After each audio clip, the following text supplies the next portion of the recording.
究的一个项目，当然还有其他的研究课题。所以我说，那干脆我也就是来讲漆器吧，因为我觉得让一个李子柒把漆器带火了也是一件好事儿。只是李子柒那个视频当中的那个老师我很熟，就是尹丽萍老师，我们非常熟，因为当时他评中国工艺美术大师的时候，就是在我们广州市，还在疫情期间，我记得戴了好多层口罩。我来的时候，当时看到尹老师参加中国工艺美术大师的，我是评委，就评他们的时候，真的非常不容易。他也快70岁了，一生都在致力于这个漆器的制作。所以呢，我觉得呢，有这么一个小网红也挺好。要没这个网红，可能很多人都在想什么是漆器呢，是吧？这也是让我今天简单的跟大家做一个分享。其实我们中国古代呢有3棵树，他们开玩笑说养活了呢很多的中国人。第一棵树呢是什么树呢？是我们要穿的衣服蚕树，是吧？第2棵树呢就是我们要喝的茶树。第3棵树呢就是漆树。恰恰前2棵树呢大家都很熟悉，这个漆树呢可能真没什么人熟悉。所以我觉得虽然我不追网红，但我也很感谢李子柒，让大家知道了有漆树，有漆器。甚至前些日子可能连1个月都没有吧，在杭州举办的那是哪个品牌呀？说着脑子是香奈儿吗？对，香奈儿的那个T 字就那个平台，我觉得设计的蛮好。大家注意它那背景了吗？它为什么选择这个杭州呢？就是因为我们在就是晚明清初的时候，有很多的款彩漆器屏风走进了欧洲。现在因为我们这次没有时间讲，看我下次的时间吧。就是如果有时间也会跟大家分享。就是它那款彩屏风有很多都在我们西方国家的博物馆，大的博物馆都有，而且呢也有很多个人有。他之所以选择杭州，就是他的那个内容当时就是有杭州的这个桥。它的灵感来自于我们那个屏风，那个我就不往下往下讲了啊。所以呢，我觉得漆呢，实际上这张照片是我在哪儿拍的呢？就是在我们西安有一个叫生漆研究所。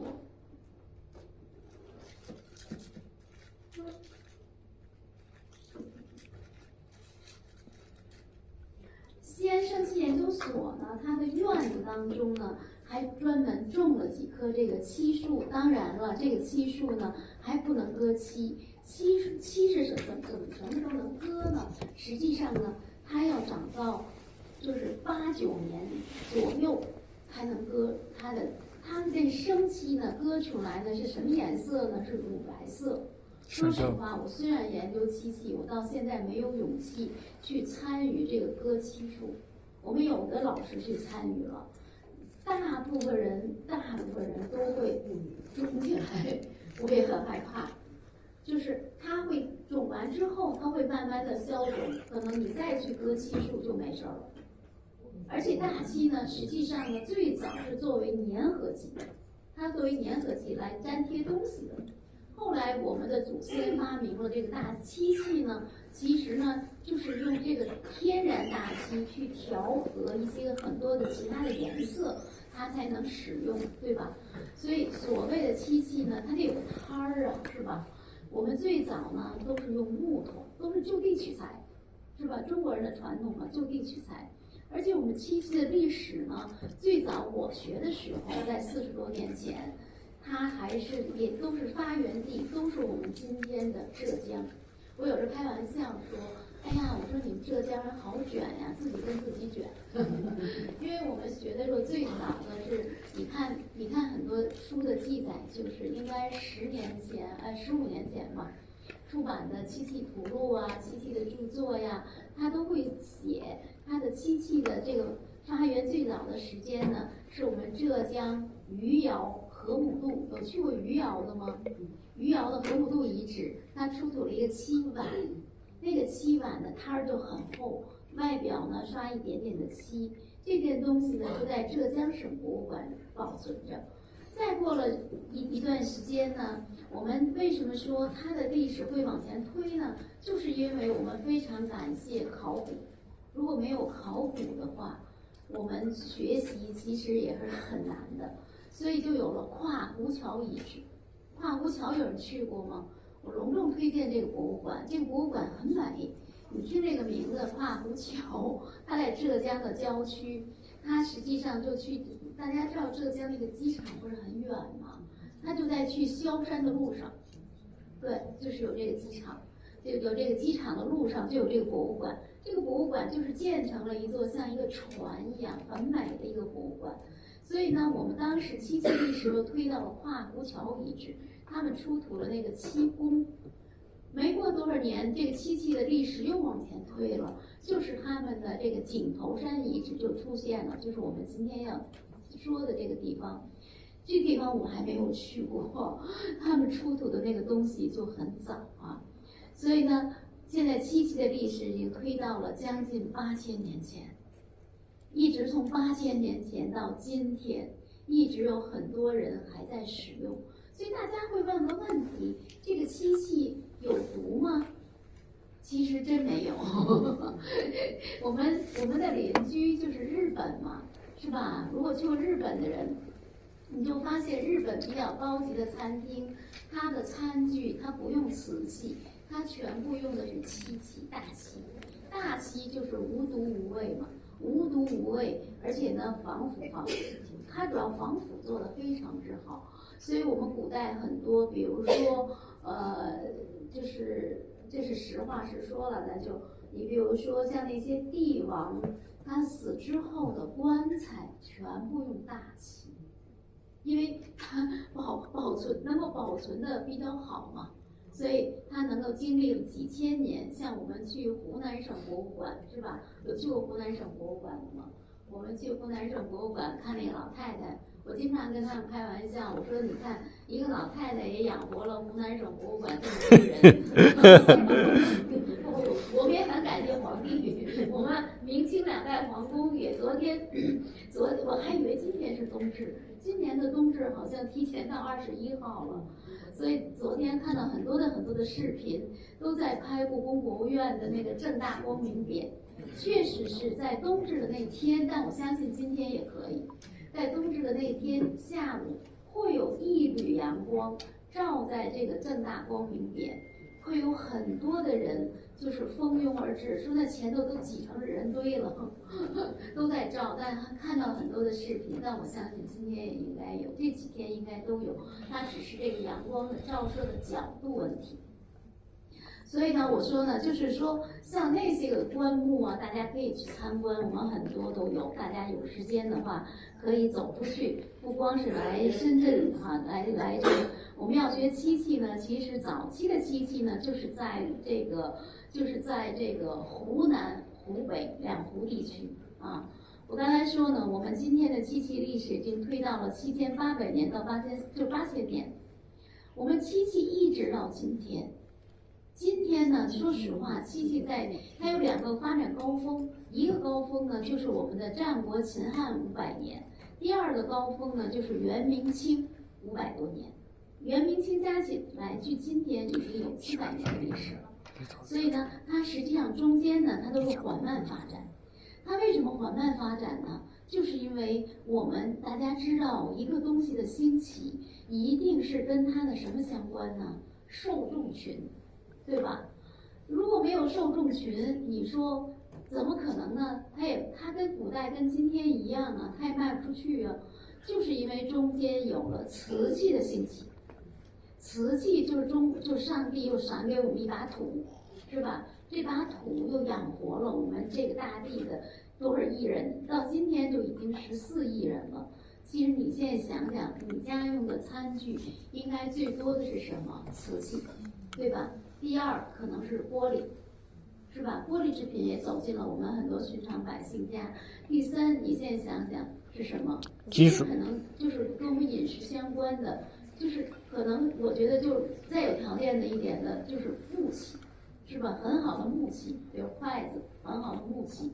再有条件的，那就是银器，再有条件的那就是什么？金器，对对对。我经常会跟我的同仁们分享，我说，哎呀，其实金银在历史上是实用器，就是看你的钱，你有多少钱你就干多少事儿，是吧？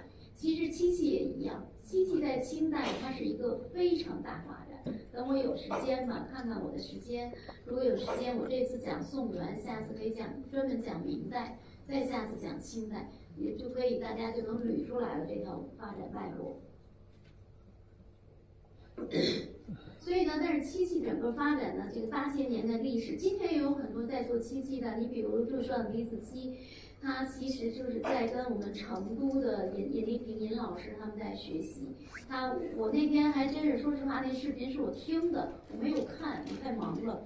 我就一边做着饭一边听了李子柒的视频，我就基本知道了他的整个学习脉络，他怎么学的。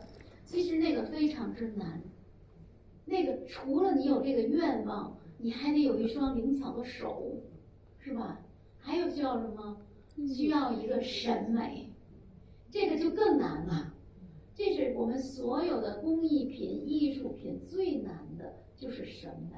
那要上升到一定的高度，所以我看李子柒就涂了个柜子，那也不容易了。我要涂，可能还没他涂的好呢。我只会看，不会做，手笨啊。所以呢，我们其实在整个发展过程当中呢，也给大家介绍一下，我们其实研究漆器也很辛苦。为什么？就是他专门做记录的人。我们中国呢，实际上大家如果学过中国历史也知道，我们记录可能帝王史，其实中国就是一部帝王史，对吧？他对我们的工匠啊、一般人啊记录的很少很少。所以我们在研究当中难度非常之大，所以为什么要很感谢做考古的人呢？就是因为他们做考古，因为我们中国人有这种厚葬的习俗，才能知道我们8000年就已经使用了漆器。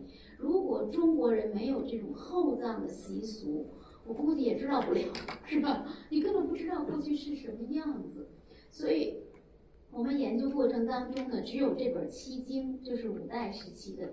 但这《漆经》这本书呢也失传了。我们现在基本用的呢都是就是天启和这隆庆年间的这个黄承写的《修饰录》。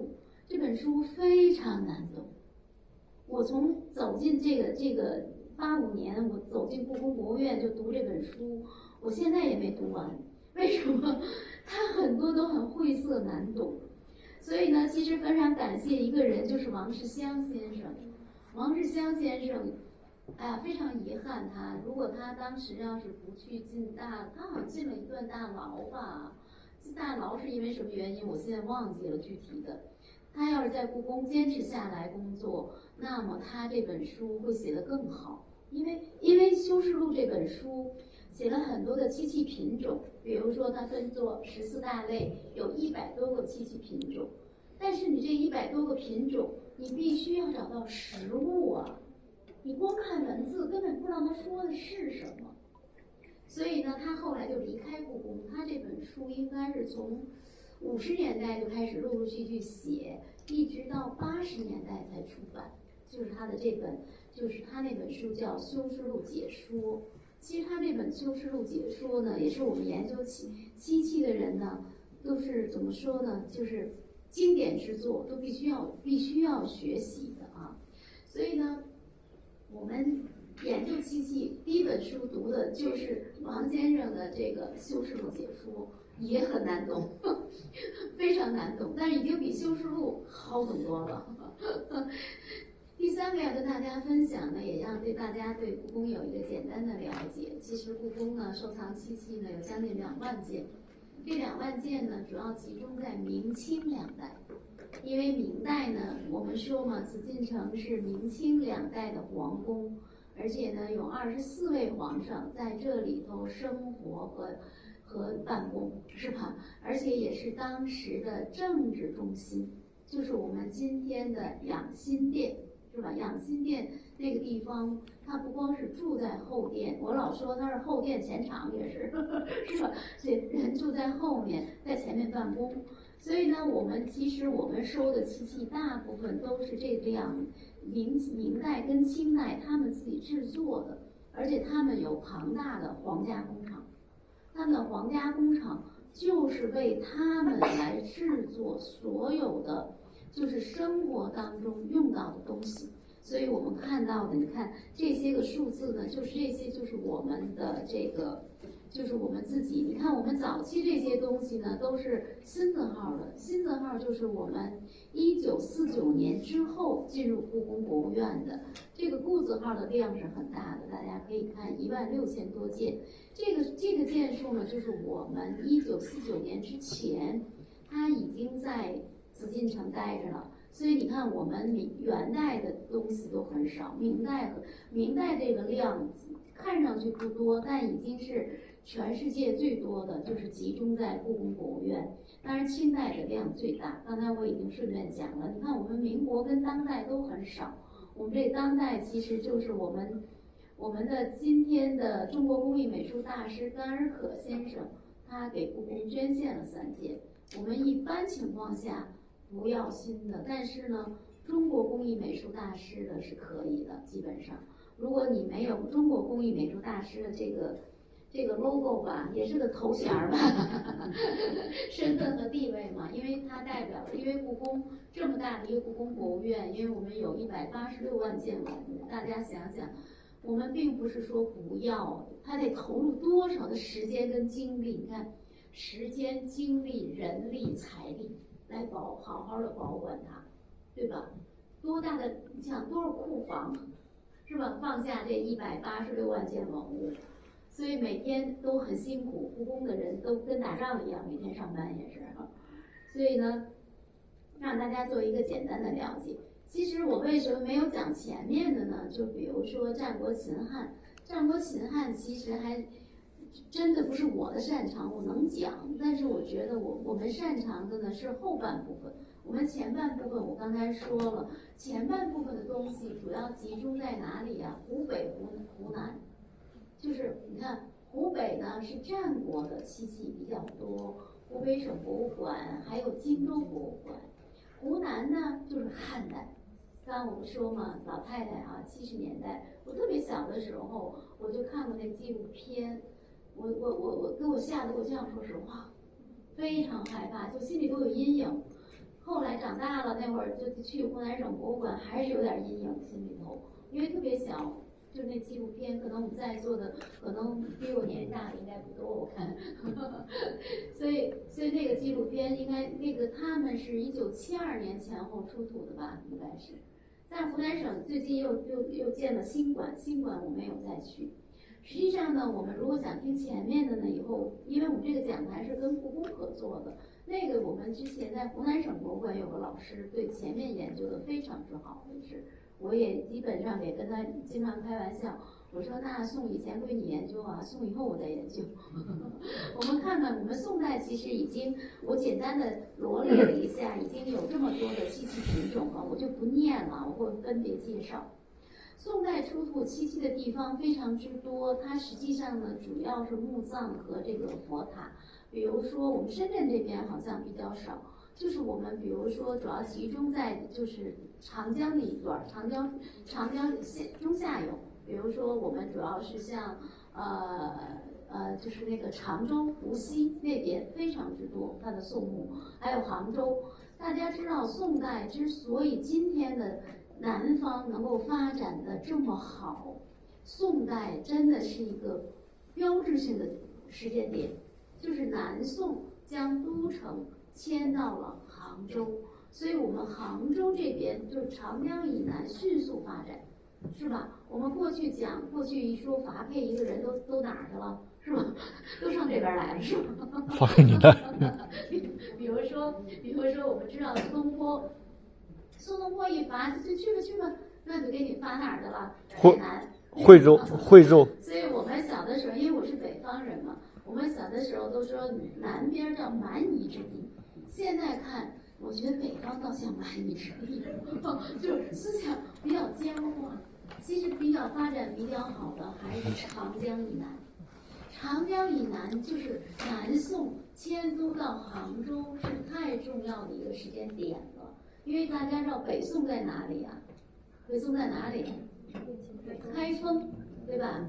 你看开封在哪里啊？在河南是吧？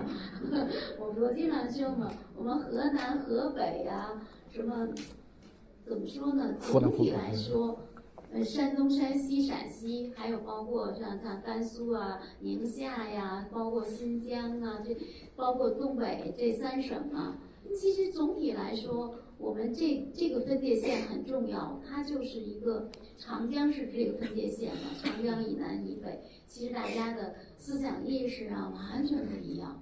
我90年代在来深圳做展览，90年代初，哎呦，我就当时就傻了，我说这边。我问了问当时在深圳打工的，没有一个北方人。我因为是在那叫观澜高尔夫球场，那是我们可能最早的一个高尔夫球场做展览。当时是国际高尔夫球赛第1次在中国举行，我记得我就来把文物从故宫带过来的嘛。当时条件非常之差呀，90年代，但是呢。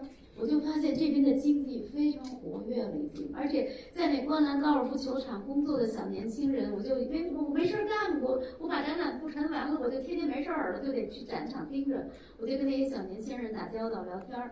那会儿我也年轻，跟他们一聊，哟，才发现我们长江以北的人没有到这边来打工的。而且我大学毕业的时候，我是85年天津南开毕业。我毕业的时候，我们班还给了2个深圳名额，我记特别清，没有一个人来。